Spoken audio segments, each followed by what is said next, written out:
Il m'a semblé important de vous en dire un peu plus sur le charbon.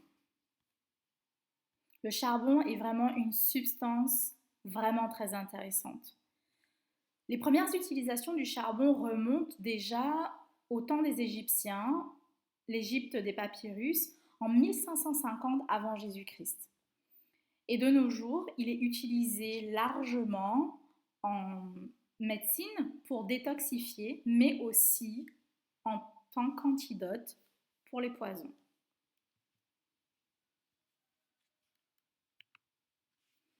En 1918, un chimiste français a intentionnellement absorbé une dose mortelle d'arsenic. Mortelle puisqu'il a absorbé 150 fois la dose létale. Toutefois, il n'a eu aucun effet et même aucun effet secondaire. Alors me diriez-vous, qu'est-ce qui s'est passé? Qu'est-ce qui l'a sauvé? Eh bien, ce chimiste a absorber l'arsenic tout en absorbant du charbon. Maintenant, eh bien, qu'est-ce que ce charbon? En quoi est-il si puissant au point de sauver la vie de quelqu'un qui absorbe 150 fois une dose létale d'arsenic? Alors le charbon, c'est assez simple. Il s'agit en fait d'une substance qui est formée quand on brûle du bois ou des coques de noix de coco en l'absence d'oxygène. Et en fait, ce qui va rester, c'est vraiment du pur carbone.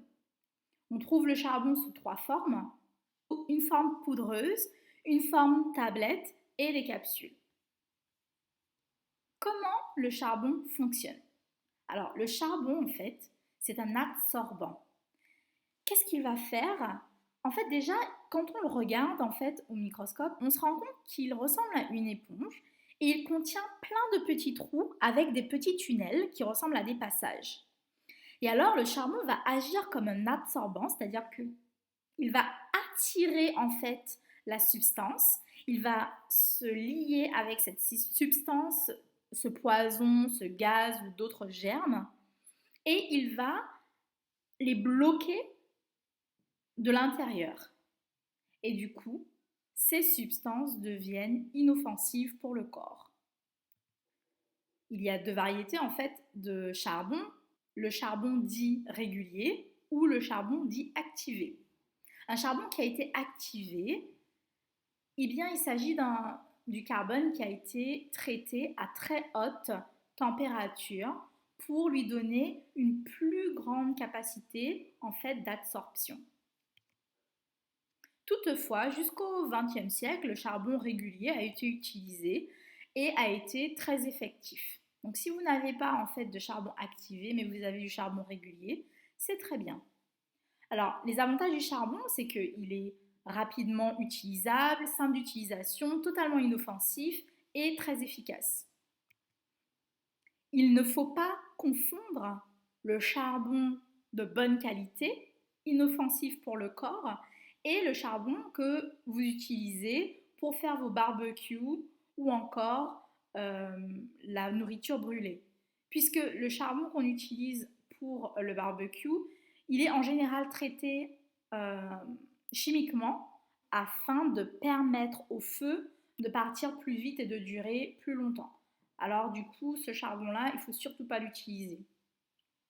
Et puis, ce charbon et aussi la nourriture brûlée sont sources quand même cancérigènes. On utilise le charbon de deux formes, en forme interne. Alors, il est utilisé pour différentes affections, mais en forme interne, vous prenez une à deux larges cuillères à soupe de charbon, en fait, que vous remuez dans de l'eau claire. L'idée, c'est aussi de boire un verre d'eau claire à la suite.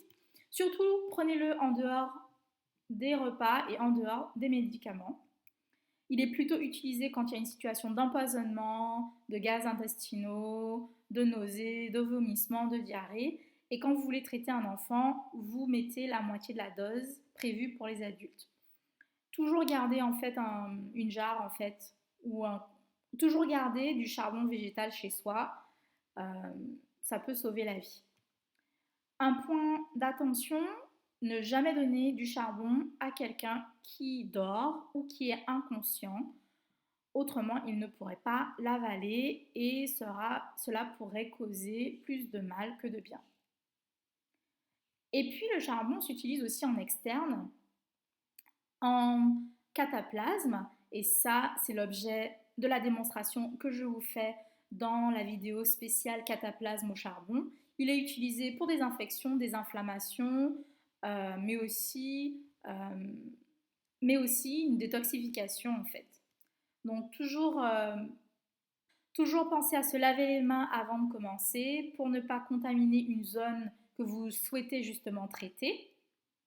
Appliquez le cataplasme et quand vous avez terminé, eh bien, vous le retirez et vous le jetez. Et si vous en avez besoin, eh bien, vous prenez un autre. Et les choses simples sont en fait les meilleures. C'est pas moi qui le dis, ça se trouve dans 1 Corinthiens 1, verset 27. Merci.